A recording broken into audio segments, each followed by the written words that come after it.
خب بچه‌ها امروز اومدیم با آموزش نکاتی راجع به مغزی.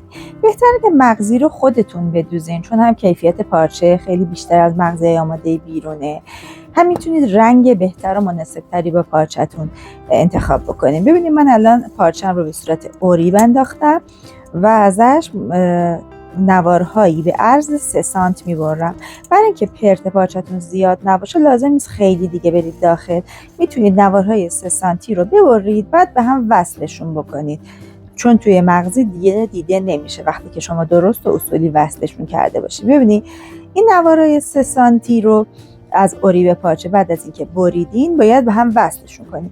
ناخودآگاه وقتی از اوریب میبرین کناره های کار به صورت کج قرار میگیره و این کار شما رو راحت تر میکنه. چرا؟ چون وقتی که میاد کنار هم دیگه میذارید کافیه اینا رو با هم مچ کنید. یعنی هر چقدر از این ور کار بیرون زدگی داره تو این 3 گوش، از اون ور کارم همونقدر بیرون زدگی داشته باشه کافیه برای اینکه اینا با هم مچ بشن.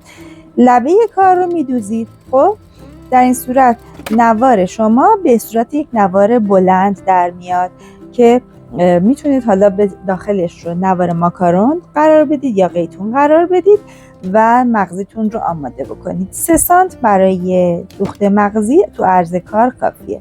نوار قیتون یا ماکارونتون حتما ابتدای کار مغزیتون متصلش بکنید. بچه‌ها خیلی‌ها این کار نمی‌کنن و تا انتهای کار که میرن هی این جابجا میشه. پس اول کار من نوار قیتونم رو به نوار اوریبی که بریدم وصلش کردم با پایه یک طرفه یا پایه تک شاخ. باید بذارید درست در بیخ نوار قیتونتون و تا انتهای کار کامل دوخت بزنید. بعد از اینکه دوختتون تمام شد ببینید به این حالت میگیرید و کار رو میکشید به سمت پایین. اگر جایی از کار چین خورده یا اینکه پیچ و تابی برداشته کاملا صاف میشه و شما یه نوار مغزی صاف دارید. اگر خطهای پارچتون به صورت این شکلی بود، یعنی 4 خونه نبود، موقعی که نوارها رو میخواین کنار هم بذارین حتما حواستون باشه که نوارها تو راستای همدیگه خطشون قرار بگیره، به این شکل قرار نگیره. خب حالا من نوار مغزیمو آماده کردم و میخوام دور تا دور یه کار رو نوار مغزی بدم. ببینین اول کار رو برای اینکه سر نوار مغزی بیرون نباشه به این حالت کج میذارم. 2 تا بست که زدم حالا دیگه نوار مغزیم رو صاف میکنم و ادامه کار رو میدم. این برای زمانیه که از ابتدای کار شما ممکنه که نخواد نوار مغزی بین 2 تا لایه قرار بگیره. چون حالت گوشه دار دارم کار رو میدوزم، به گوشه ها که رسیدم ببینید یه چرت درست توی گوشه میدم و بعد ادامه کار رو میرم و کار رو میچرخونم. هر چند تا که گوشه داشته باشم به گوشه ها که رسیدم چرت رو میدم، 1 چرت هم کافیه و بعد به اون چرت که رسیدم سوزن رو میذارم داخل، کار رو میچرخونم و ادامه کار رو به این حالت میرم. بچه‌ها بهتره که حتما سر نوار مغزیتون یعنی ابتدا و انتها رو از کار خارج بکنید. ببینید الان دوباره من وقتی به انتهای کار میرسم سر رو خارج میکنم و بعد دوباره روی همون نوار قیتونم که داخل نوار مغزیم هست ببینید دوخت میزنم که خارج نشه، به مرور بیرون نیاد. و ببینید بعد به این حالت وقتی که تا بزنید دیگه از ابتدای کار کاملا نوار مغزیتون شروع میشه و همینطور سرش بیرون نیست که نامرتب و کثیف باشه. دور تا دور کار رو هم ببینید به این حالت میتونید دوخت رو بزنید، حالا جیب یا هر جای دیگه هست و بعد برید وصلش بکنید به کار اصلی. نوار مغزی بچه‌ها یه جلوه خیلی قشنگی به کار میده، مخصوصا اگر رنگ نوارتون رو خیلی متناسب با پارچتون انتخاب بکنید فوق‌العاده میتونه کارتون رو شیک و زیبا بکنه. سعی کنید نوارهای مغزی که بیرون میگیرید کیفیتش خوب باشه، چون شما زحمت میکشین نوار مغزی میدوزین ولی بعد از 1-2 بار ممکن شستشو کیفیتش بد بشه و پوست بشه از بین بره. حالا گیریم شما دارین کار رو انجام میدین، وسط کار نوار مغزیتون تموم میشه و میخواین یه تیکه جدید بهش اضافه کنین. نیارین اینو بذارین روی این کار و ادامه دوخت برین. ببینید اول من چند سانت پایین نوار مغزی اولی رو باز میکنم، نوار قیتون اضافهش رو میچینم به این حالت، یعنی 1-2 سانت آخر بدون نوار مغزی، بعد اضافهش رو تا میکنم به سمت بالا و حالا نوار مغزی رو میذارم داخلش. به این حالت ادامه کار رو میرم، یعنی اینجوری 2 تا نوار مغزی رو به هم دیگه وصل میکنیم و حالا ادامه کار رو می‌نویسید. در این حالت وقتی که شما برگردونید اصلا دیگه دیده هم نمیشه که کجای کارتون نوار مغزیتون تموم شده و دوباره نوار جدید. گاهی میخواین دور یه قسمت منحنی نوار مغزی بدین، مثل این یقه‌ای که من الان دورشو میخوام نوار مغزی بدوزم. حتما تو قسمت‌های منحنی باید به فاصله‌های کوتاه بچه‌ها چرت بدین، چون اگر فاصله ها کم نباشه، کوتاه نباشه، نوار مغزیتون به راحتی نمیچرخه و اون حالت گردی کار رو به خودش بگیره. ببینید من گوشه های یقم که حالت گردی داره با فاصله کم چرتای زیادی میزنم که نوارم هم مثل یقم به راحتی بچرخه و بتونه اون حالت انحنایی که میخوام بگیره به خودش. بعد از اینکه نوار رو به یه سمت کار یقم دوختم، حالا باید بیام سمت دیگه یقم رو بذارم روی کار.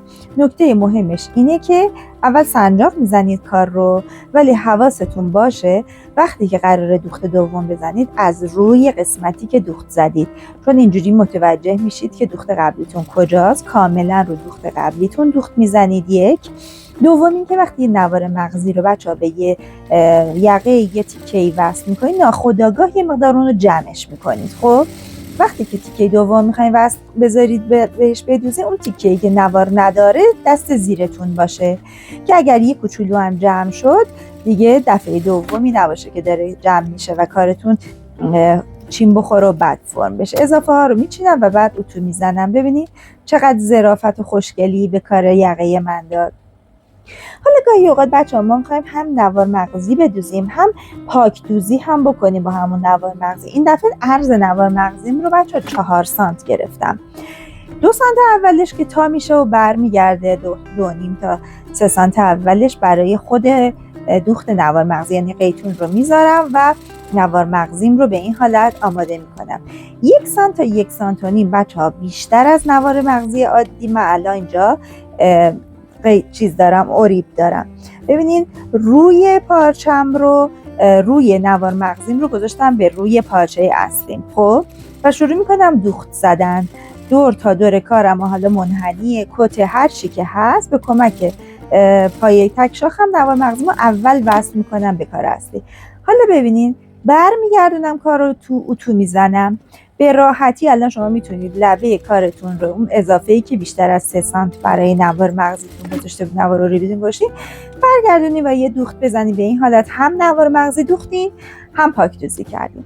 حالا بریم ببینیم چجوری 2 تا نوار مغزی رو میخوایم به کار وصل کنیم. فرض کنین این مچ آستینه و این پشت کارمه.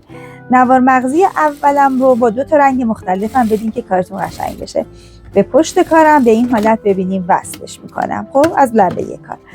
بعد حالا میام سمت روی کار با فاصله تقریبا 2 سانت، یعنی اگر تا بزنید درست لبه نوار مغزی ها کنار هم دیگه قرار بگیره.